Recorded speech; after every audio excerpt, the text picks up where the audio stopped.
আসছে ৩১শে মে রবিবার পূর্ণিমা। মলচান্দ্র জ্যৈষ্ঠ মাসের শুক্লপক্ষের পূর্ণিমা তিথি। পূর্ণিমা তিথি কখন আরম্ভ হবে আর কখন শেষ হবে? পূর্ণিমাতে কি করলে ভালো হয়? আর কি খেতে নেই? সেই সঙ্গে জানবো এই বিশেষ দিনের দিন পঞ্জিকা পঞ্চাঙ্গ আর অমৃত যোগের সময়ক্ষণ সহ জানবো পূর্ণিমার নিশি পালন এবং উপবাস কবে। নমস্কার দর্শক শ্রোতা, ধর্ম সংস্কার চ্যানেলের আজকের পর্বে আপনাদের সকলকে জানাই স্বাগত।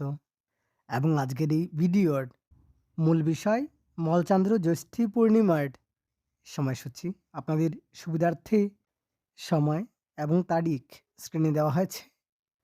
দর্শক বন্ধুরা, আসছে ১৬ই জ্যৈষ্ঠ ১৪৩৩, ৩১শে মে ২০২৬ রবিবার পূর্ণিমা, অধিক মাসের পূর্ণিমা। পূর্ণিমা তিথি আরম্ভ হবে ১৫ই জ্যৈষ্ঠ ৩০শে মে শনিবার সকাল ১১টা ১৯ মিনিট গতে আরম্ভ হয়ে যাবে পূর্ণিমা তিথি। আর পূর্ণিমা তিথি থাকবে পরদিন অর্থাৎ ১৬ই জ্যৈষ্ঠ ৩১শে মে রবিবার দুপুর ১টা ১০ মিনিট ২৯ সেকেন্ড পর্যন্ত থাকবে পূর্ণিমা তিথি। এই দিনে অনুরাধা নক্ষত্র থাকবে দুপুর ৩টে ৩৭ মিনিট পর্যন্ত। শিবযোগ থাকবে সকাল ৫টা ২৮ মিনিট পর্যন্ত। আর ববকরণ থাকবে দুপুর ১টা ১০ মিনিট পর্যন্ত।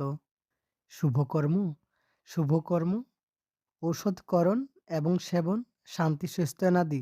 সেই সঙ্গে সকাল ৯টা ৫৪ মিনিট ১৩ সেকেন্ডের মধ্যে পঞ্চামৃত নিষ্ক্রমণ, নৌকা গঠন, বিপুণ্যারম্ভ, পুণ্যাহ, আরোগ্য স্নান এবং দুপুর ৩টে ৩৭ মিনিটের মধ্যে ধান্য রোপণ।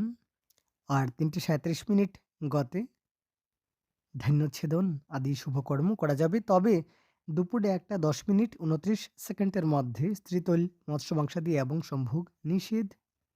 তৎপর কুষ্মাণ্ড বক্ষণ নিষেধ। অমৃত যোগ থাকবে সকাল ৬টা ৪২ মিনিট থেকে সকালে ৯টা ২২ মিনিট পর্যন্ত। আবার দুপুর ১২টা ৪ মিনিট থেকে দুপুর ২টো বেজে ৪৬ মিনিট পর্যন্ত থাকবে অমৃত যোগ। যদিও পূর্ণিমা তিথি থাকবে দুপুরে ১টা ১০ মিনিট ২৯ সেকেন্ড পর্যন্ত। সকালে ৯টা ৫৪ মিনিট থেকে দুপুর ১টা ১৩ মিনিট ৪২ সেকেন্ড পর্যন্ত থাকবে বারবেলা এবং কালবেলা। সেদিনই পূর্ণিমার ব্রত উপবাস এবং পূর্ণিমার নিশি পালন। আগের দিন অর্থাৎ ১৫ই জ্যৈষ্ঠ ৩০শে মে শনিবার সকাল ১১টা ১৯ মিনিট গতে আরম্ভ হয়ে যাবে পূর্ণিমা তিথি। সাং সন্ধ্যা নাস্তি এবং প্রদোষে সন্ধ্যা ৬টা ১২ মিনিট ৩৪ সেকেন্ড গতে রাত্রি ৭টা ৪৮ মিনিট ৩৪ সেকেন্ডের মধ্যে শ্রী শ্রী সত্যনারায়ণ ব্রতম। এবং সেদিনই পূর্ণিমার নিশি পালন। প্রতি মাসে একটি পূর্ণিমা তিথি পড়ে, অর্থাৎ বছরে মোট ১২টি পূর্ণিমা তিথি। তবে অধিক মাসে এর সংখ্যা বেড়ে যায়, যে কারণে এই বছর মোট ১১টি পূর্ণিমা তিথি আমরা পাবো। আর পূর্ণিমা খুব ভালো দিন, চন্দ্র মনের কারক, তাই মনের উপর পূর্ণিমা তিথির প্রভাব পড়া স্বাভাবিক। তাই এই দিনে অবশ্যই মানসিক স্থিতি নিয়ন্ত্রণে রাখার চেষ্টা করবেন। সকাল সকাল স্নান টান সেরে নিন, সেই সঙ্গে পূজা অর্চনা করে প্রয়োজন থাকা ব্যক্তিদের সাহায্য করুন। আপনার যা সম্ভব, যতটুকু আপনি সাহায্য করতে পারবেন আপনার সুযোগ সামর্থ্য অনুসারে যে কোনো কিছু দান করতে পারেন, তবে তা যেন ব্যবহারের উপযোগী হয়। আর পূর্ণিমাতে কিন্তু তুলসী পাতা তুলতে নেই, খেয়াল রাখবেন। আর এই দিনে সাত্ত্বিক আহার গ্রহণ করার চেষ্টা করুন। তামসিক আহার, মাছ, মাংস, পেঁয়াজ, রসুন আদির সেবন না করলে ভালো হয়। সেই সঙ্গে সম্পূর্ণ ঘরে, সম্পূর্ণ বাড়িতে গঙ্গা জল ছিটিয়ে দিন, জলসংখ্যের জল ছিটিয়ে দিন। সেই সঙ্গে এই দিনে পুজোর সময় অবশ্যই কর্পূর জ্বালাবেন। আর পুজোর পর সেই কর্পূর পুরো বাড়িতে দেখাবেন। ঘরে এই দিনে ধূপকাঠির পরিবর্তে ধুনো জ্বালান। গোমাতার সেবা করুন, গোমাতাকে খেতে দিন।